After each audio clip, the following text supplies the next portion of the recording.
NHPC limited पहले national hydro electric power corporation India के power sector में एक बड़ा नाम है।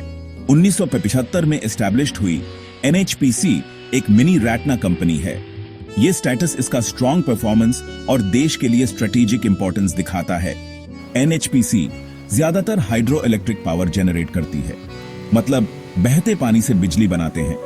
फरीदाबाद, हरियाणा में हेडक्वार्टर्स एनएचपीसी पूरे इंडिया में ऑपरेट करती है। उनके प्रोजेक्ट्स देश भर में फैले हैं। कंपनी हाइड्रो पावर जनरेशन में सबसे आगे है। एनएचपीसी का अदर रिन्यूएबल एनर्जी सोर्सेज में भी दबदबा बीआईएच रहा है। ये डाइवर्सिफिकेशन सस्टेनेबल फ्यूचर के लिए उनकी कमिटमेंट दिखाता है। एनएचपीसी इंडिया के एनर्जी लैंडस्केप में इंपॉर्टेंट रोल प्ले करती है। लीडिंग हाइड्रो पावर जनरेटर होने के नाते वो देश की इलेक्ट्रिसिटी सप्लाई में बड़ा योगदान देते हैं। हाइड्रो पावर एक क्लीन और रिन्यूएबल एनर्जी सोर्स है। इससे एनएचपीसी इंडिया के कार्बन फुटप्रिंट कम करने के एफर्ट्स में की प्लेयर बन जाती है। कंपनी के प्रोजेक्ट्स इंडिया के अलग अलग स्टेट्स में हैं। ये स्ट्रेटेजिक पोजीशनिंग, वाइडर रीच और वाटर रिसोर्सेज का बेटर यूटिलाइजेशन इंश्योर करता है। एनएचपीसी का कंट्रीब्यूशन सिर्फ पावर जनरेशन तक सीमित नहीं है। उनके प्रोजेक्ट्स आसपास के कम्युनिटीज को इरिगेशन, फ्लड कंट्रोल और वाटर सप्लाई बेनिफिट्स भी देते हैं। एनएचपीसी एक बिल्ड ओन ऑपरेट मेंटेन या बूम मॉडल पर ऑपरेट करती है। मतलब वो हाइड्रो पावर प्रोजेक्ट के लाइफ साइकिल के हर स्टेज में इन्वॉल्व्ड हैं। कंसेप्चुअलाइजेशन और कंस्ट्रक्शन से लेकर ऑपरेशन और मेंटेनेंस तक एनएचपीसी सब संभालती है। ये कॉम्प्रिहेंसिव अप्रोच प्रोजेक्ट एग्जीक्यूशन और लॉन्ग टर्म सस्टेनेबिलिटी पर ज्यादा कंट्रोल देता है। रेवेन्यू जनरेशन मेनली उनके पावर स्टेशंस में प्रोड्यूस होने वाली इलेक्ट्रिसिटी बेचकर होती है। उनके स्टेट इलेक्ट्रिसिटी बोर्ड्स और डिस्ट्रीब्यूशन कंपनीज के साथ long term power purchase agreements हैं। ये स्टेबल और प्रिडिक्टेबल रेवेन्यू स्ट्रीम इंश्योर करता है। हाइड्रो पावर के अलावा एनएचपीसी स्ट्रेटेजिकली सोलर और विंड पावर जैसे अदर रिन्यूएबल एनर्जी सोर्सेज में एक्सपैंड कर रही है। एनएचपीसी का फाइनेंशियल ट्रैक रिकॉर्ड काफी स्ट्रांग है। कंपनी अपने पावर जनरेशन एक्टिविटीज से सब्सटैंशियल रेवेन्यू जनरेट करती है। उनकी एनुअल रिपोर्ट्स कंसिस्टेंट प्रॉफिटेबिलिटी दिखाती हैं, जो ऑपरेशनल एफिशिएंसी रिफ्लेक्ट करती है। किसी भी बड़ी इंफ्रास्ट्रक्चर कंपनी की तरह एनएचपीसी पर काफी डेट है, लेकिन उनका डेट वेल मैनेज्ड है और मैनेजेबल लिमिट्स में है। Company healthy debt to equity ratio maintain करती है। ये फाइनेंशियल स्टेबिलिटी और फाइनेंशियल ऑब्लिगेशंस पूरी करने की क्षमता इंडिकेट करता है। फाइनेंशियल एनालिस्ट्स एनएचपीसी के परफॉर्मेंस को क्लोजली ट्रैक करते हैं। उनका analysis financially sound company with strong growth potential suggest करता है।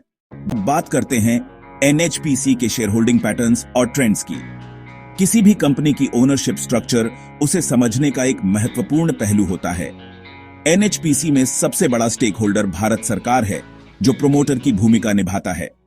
सरकार की मेजॉरिटी होल्डिंग होने के कारण एनएचपीसी को एक पब्लिक सेक्टर अंडरटेकिंग या पीएसयू के रूप में कैटेगराइज किया जाता है। इंस्टीट्यूशनल इन्वेस्टर्स का भी एनएचपीसी में एक सिग्निफिकेंट योगदान है। म्यूचुअल फंड्स, इंश्योरेंस कंपनीज और फॉरेन इंस्टीट्यूशनल इन्वेस्टर्स एफआईआईज जैसे एंटिटीज ने एनएचपीसी में अपनी हिस्सेदारी बनाई हुई है। इंस्टीट्यूशनल होल्डिंग्स अक्सर कंपनी की फाइनेंशियल हेल्थ और मार्केट कॉन्फिडेंस को रिफ्लेक्ट करती हैं। एनएचपीसी के केस में इंस्टीट्यूशनल इन्वेस्टर्स का कंसिस्टेंट इंटरेस्ट इसके स्टेबल बिजनेस मॉडल और प्रिडिक्टेबल रेवेन्यू स्ट्रीम्स को दर्शाता है। बात करते हैं शेयर होल्डिंग चेंजेस की। समय समय पर एनएचपीसी के शेयर होल्डिंग पैटर्न्स में सटल बदलाव देखने को मिलते हैं। उदाहरण के तौर पर सरकार के डिसइन्वेस्टमेंट इनिशिएटिव्स के चलते प्रोमोटर होल्डिंग में कमी आ सकती है। ये इनिशिएटिव्स सरकार को फंड्स जनरेट करने में मदद करते हैं और कंपनी में पब्लिक पार्टिसिपेशन को बढ़ावा देते हैं।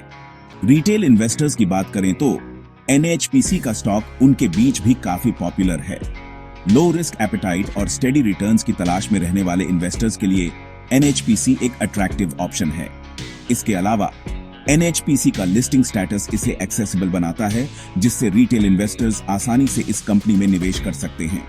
इन समरी, एनएचपीसी का शेयर होल्डिंग स्ट्रक्चर एक बैलेंस्ड ओनरशिप का उदाहरण है, जिसमें गवर्नमेंट की स्ट्रॉन्ग बैकिंग के साथ इंस्टीट्यूशनल और रिटेल पार्टिसिपेशन भी शामिल है।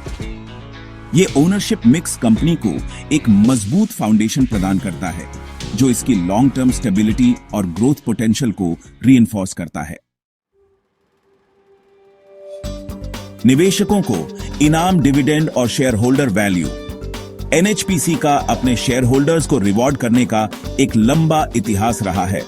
कंपनी ने कंसिस्टेंटली कई सालों से डिविडेंड्स डिक्लेयर किए हैं।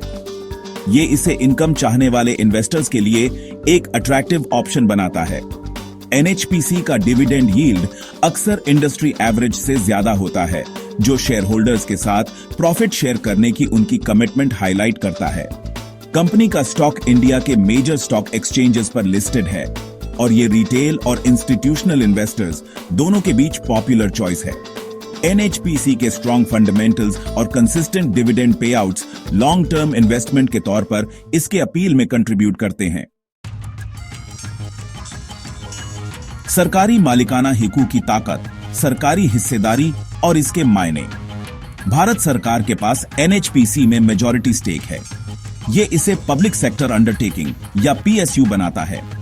गवर्नमेंट का इन्वॉल्वमेंट इन्वेस्टर्स के लिए एडवांटेजेस और कंसिडरेशंस दोनों लाता है। पॉजिटिव साइड पर यह एनएचपीसी को फाइनेंशियल बैकिंग और पॉलिसी सपोर्ट प्रोवाइड करता है, लेकिन पीएसयू होने के कारण ब्यूरोक्रेटिक हर्डल्स और पोटेंशियल पॉलिटिकल इन्फ्लुएंस भी हो सकते हैं। इन्वेस्टर्स को एनएचपीसी को इन्वेस्टमेंट के तौर पर इवैल्यूएट करते समय इन फैक्टर्स को वेइ करना जरूरी है।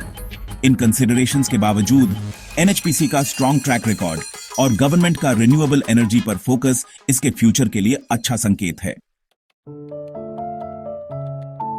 वैल्यूएशन इनसाइट्स, पीई रेशियो और कंपेटिटर्स के साथ तुलना।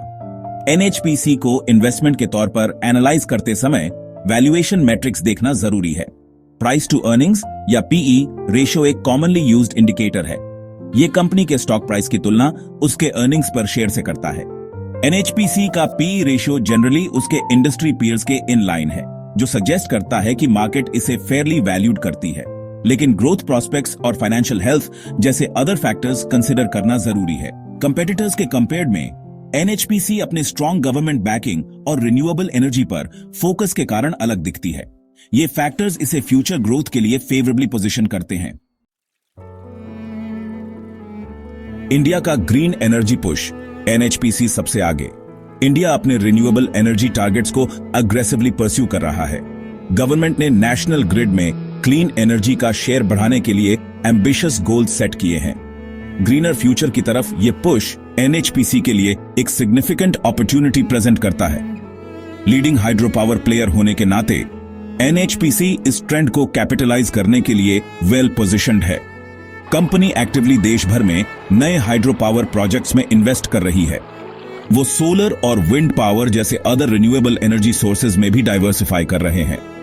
ये स्ट्रेटेजिक मूव गवर्नमेंट प्रायोरिटीज के साथ अलाइन करता है और एनएचपीसी के लॉन्ग टर्म ग्रोथ प्रोस्पेक्ट्स को स्ट्रेंथन करता है। निवेश आउटलुक, क्या एनएचपीसी एक सुनहरा मौका है? एनएचपीसी के फेवर में कई फैक्टर्स हैं। इसका strong market position, consistent financial performance और अट्रैक्टिव डिविडेंड यील्ड इसे एक अपीलिंग इन्वेस्टमेंट प्रोपोजिशन बनाते हैं। गवर्नमेंट का रिन्यूएबल एनर्जी पर फोकस एनएचपीसी के ग्रोथ पोटेंशियल को और स्ट्रेंथन करता है। साल 2025 तक कंपनी अपने पावर जनरेशन कैपेसिटी को सिग्निफिकेंटली इंक्रीज करने का प्रोजेक्शन है। इस एक्सपेंशन से रेवेन्यू और प्रॉफिट ग्रोथ होने की उम्मीद है, जिससे शेयर होल्डर्स के लिए वैल्यू क्रिएट होगी। कोई भी इन्वेस्टमेंट रिस्क फ्री नहीं होता, लेकिन एनएचपीसी का ओवरऑल प्रोफाइल सजेस्ट करता है कि ये लॉन्ग टर्म ग्रोथ और स्टेडी इनकम चाहने वाले इन्वेस्टर्स के लिए एक गोल्डन अपॉर्चुनिटी हो सकता है।